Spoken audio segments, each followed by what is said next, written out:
Setiap hari, jutaan kendaraan berbahan bakar fosil mengeluarkan emisi berbahaya ke udara.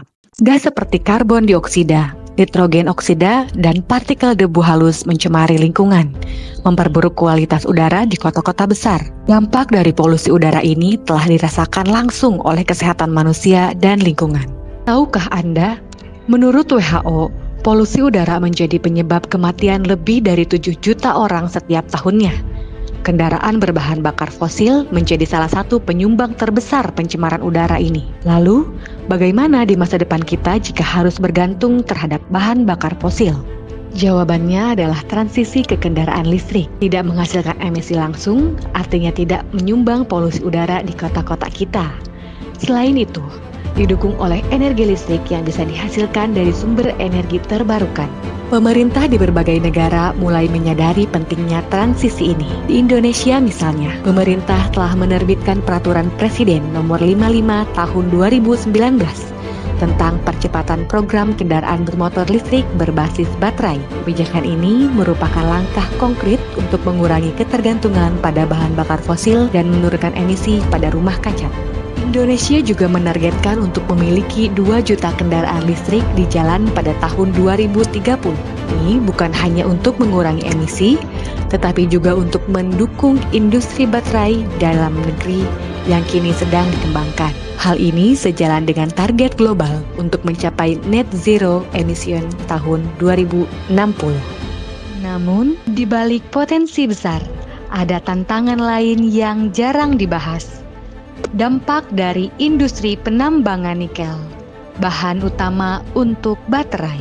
Tambang nikel, terutama di kawasan seperti Sulawesi dan Maluku, telah memberikan dampak signifikan pada lingkungan. Penambangan ini merusak ekosistem lokal, mencemari sungai dan laut, serta meningkatkan risiko longsor dan banjir di sekitar area tambang. Tanah yang tercemar oleh limbah tambang sulit untuk dipulihkan, dan masyarakat setempat yang bergantung pada sumber daya alam ini mulai merasakan akibatnya. Limbah yang dihasilkan dari proses penambangan dan pengelolaan nikel seringkali dibuang ke perairan terbuka, menyebabkan pencemaran laut dan mengancam keanekaragaman hayati.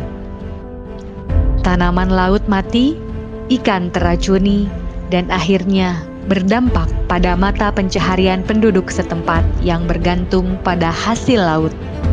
Ini menimbulkan pertanyaan penting. Apakah transisi kendaraan listrik benar-benar sepenuhnya ramah lingkungan?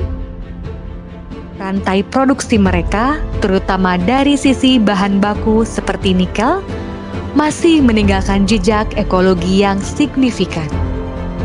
Untuk mengatasi polusi udara dan lingkungan, kita tidak hanya bisa bergantung pada kendaraan listrik. Solusi alternatif lainnya seperti transportasi umum berbasis listrik, penggunaan sepeda, dan transportasi ramah lingkungan lainnya juga sangat penting. Mengurangi penggunaan kendaraan pribadi dapat mengurangi polusi udara secara signifikan. Kita juga harus beralih ke sumber energi terbarukan, seperti tenaga surya dan angin, untuk menggantikan pembangkit listrik berbasis bahan bakar fosil. Dengan cara ini, kita dapat memastikan bahwa kendaraan listrik dan sektor lainnya benar-benar didukung oleh energi bersih. Di sisi lain, teknologi hijau dalam pengelolaan limbah dan proses penambangan yang lebih berkelanjutan sangat penting untuk mengurangi dampak lingkungan. Misalnya, dengan mendaur ulang nikel dan mengurangi ketergantungan pada penambangan baru, serta melakukan reforestasi di area tambang, kita dapat memulihkan ekosistem yang rusak. Di masa depan, baterai generasi baru yang lebih ramah lingkungan dan lebih mudah didaur ulang sedang dikembangkan. Ini akan mengurangi jejak ekologis produksi kendaraan listrik, sehingga benar-benar mendukung transisi hijau secara keseluruhan. Solusi untuk polusi udara dan lingkungan tidak hanya terletak pada teknologi kendaraan, tetapi juga pada bagaimana kita mengelola sumber daya alam dan energi kita. Masa depan yang bersih dan berkelanjutan bisa kita capai jika kita mengambil langkah-langkah yang nyata mulai sekarang.